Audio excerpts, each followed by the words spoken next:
everybody. In today's video, I'm going to be showing you a 4D Grinch that has removable clothes. So a removable Santa hat and a removable Santa coat. So he kind of goes from the point of the movie where he hasn't come up with this evil scheme to the point of the movie where he just came up with this evil scheme and he's all ready to go and he's got that crazy look on his face. I love the Grinch. I have so many past Grinch videos and I'll put links to all of them in the description box below. So if you haven't seen them, check those out. There's some in there that I absolutely love, like a couple different 4D ones, one with a growing heart and different things. So I hope you guys like it as much as I do, and don't forget to click subscribe to see all my future videos as well. So we're going to begin with an overlay of glittery, what color am I using? Blue. Blue. I have Melody here helping me out with my voiceover today. Can you say hello? Hello.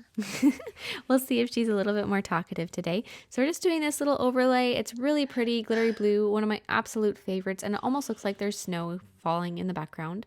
And then encapsulating the nail with a layer of clear acrylic to make sure it is nice and strong, just like I always say. Especially with a color that has some glitter in it, you really want to make sure that you encapsulate because the glitter weakens the product. Because if you think about it, like if you're holding hands with somebody and there's something between your hands, the grip isn't as good. And that's the same thing with the little acrylic, the acrylic polymers is the same thing. Mom, is it yellow? Is that yellow or is that green? Green? Green. So now we're going to start sculpting our little Grinchy with some green acrylic, and it's got a little magnet in it that I placed right at the top of his head.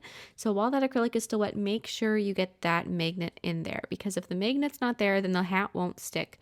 And also, like I said, try to get it as close to the top of his head as possible because you don't want his hat to cover up his eyes.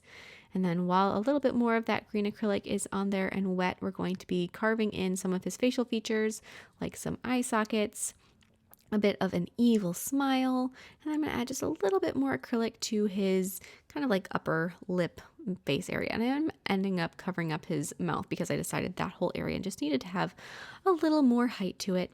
So even though I did sculpt that, I'm just going to cover it up anyways. And then you're also going to want to make sure you cover up the magnet because you don't want that to show necessarily. I mean, it's not something that you could always paint over it later if you wanted to or needed to. But if you can cover it completely with acrylic, that is just kind of a good start and saves some time and makes things easier later. So now that I have that done and the magnet is completely secure in the nail, it isn't going anywhere, we're going to be sculpting his body.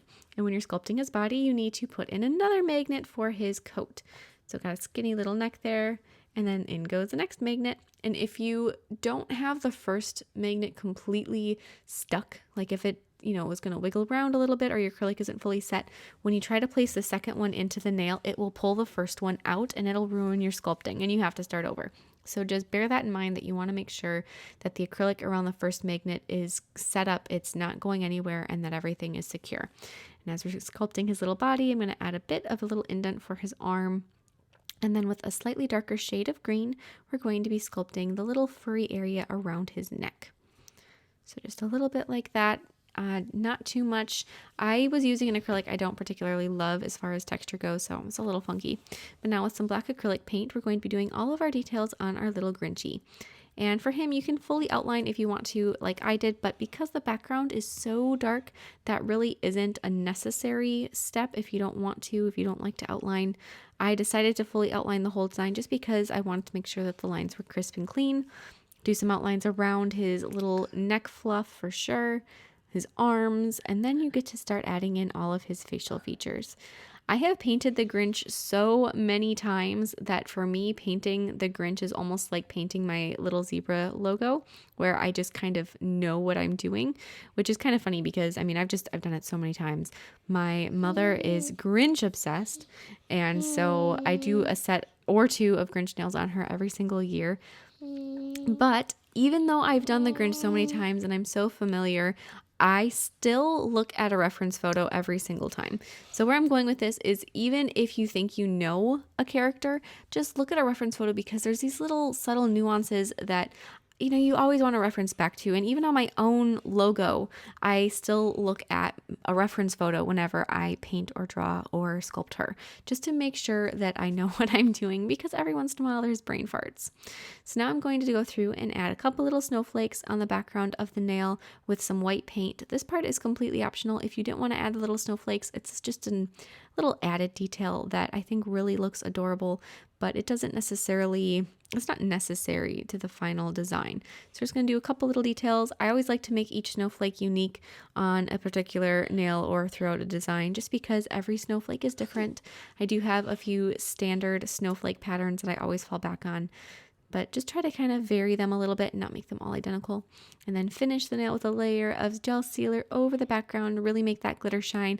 Like I said, that sparkly blue just makes it look extra snowy in the background. And then after that's cured, apply a layer of matte top coat over our Grinchy pie. And then after that's all done, wrap the nail very tightly with some plastic wrap and hold it together underneath with a pinching tool. And then place more magnets into the ones on the nail. And my little nail stand that I'm using is magnetic, and so my magnets want to skip the nail and go straight to the stand. But if you get them on place or in place, they should hold on very well through the plastic wrap and kind of, be able to grab the ones that are in the nail. So now we're going to be sculpting his hat and his coat with red acrylic. And I'm going to start out with the hat. And, it's kind of difficult to cover up the magnet because there is not a lot of height on the magnets, but there is some. And the little hat that you sculpt probably would not have as much thickness as it needs to, just to cover up and make sure that that magnet is secure. So as you're working on it, just plan ahead and know that you might need more acrylic than you're, initially planning on. So I've got the start to his hat, and then I'm going to be adding his coat, and try to cover up the green fluffy or darker green fluffy part of the Grinch's neck when you're doing the coat, just so that it doesn't have too much happening with the coat on and have a whole bunch of different colors and things that would just not necessarily add to the final design. So we're going to be covering up both of those magnets, like I said, really nice thick layers of acrylic. The benefit with needing these layers to be thicker than you might normally want to do it is that these pieces are really nice and strong and they're not going to break on you, which is always kind of a good little peace of mind to have. So I've got that red acrylic right there, and then we're going to be doing a little bit more on the hat to make sure that that magnet is covered, pesky thing. And then after you have all of your red acrylic done, you can go through and add details with white. And so we're going to just be doing a little bit of a trim on the coat as well as the hat. And as you can see, my acrylic likes to spread out a lot. That's just because it's on that plastic wrap. But if you've never sculpted on something that's slippery, like nail form backing or plastic wrap, you don't quite understand the struggle of it. But as soon as you place a bead of acrylic down, it's going to just kind of like spread out like it's really wet. Even if it isn't, even if it's a nice texture, it's still going to act like a crazy person. So I've got little details on the coat, and then going to go through and do the same thing for the hat. A little bit of a fur trim on the end of the hat, and then across his forehead.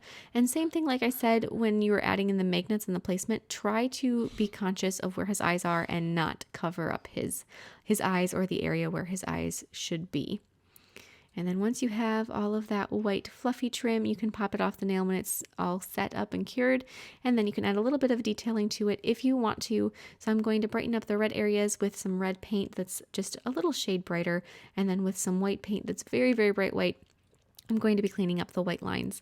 I had a little bit of a color bleed from the red acrylic into my white, so doing that little bit of white paint on top of it really was necessary for me. And if that happens for you, a little bit of white on top is just going to clean that up.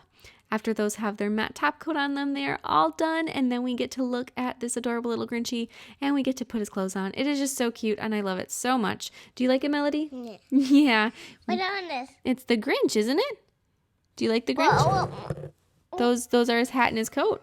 Yeah, Melody likes it too. She's a big Grinch fan, just like the rest of my household. What that singing? That's my little zebra logo. And we'll see you next time. Bye.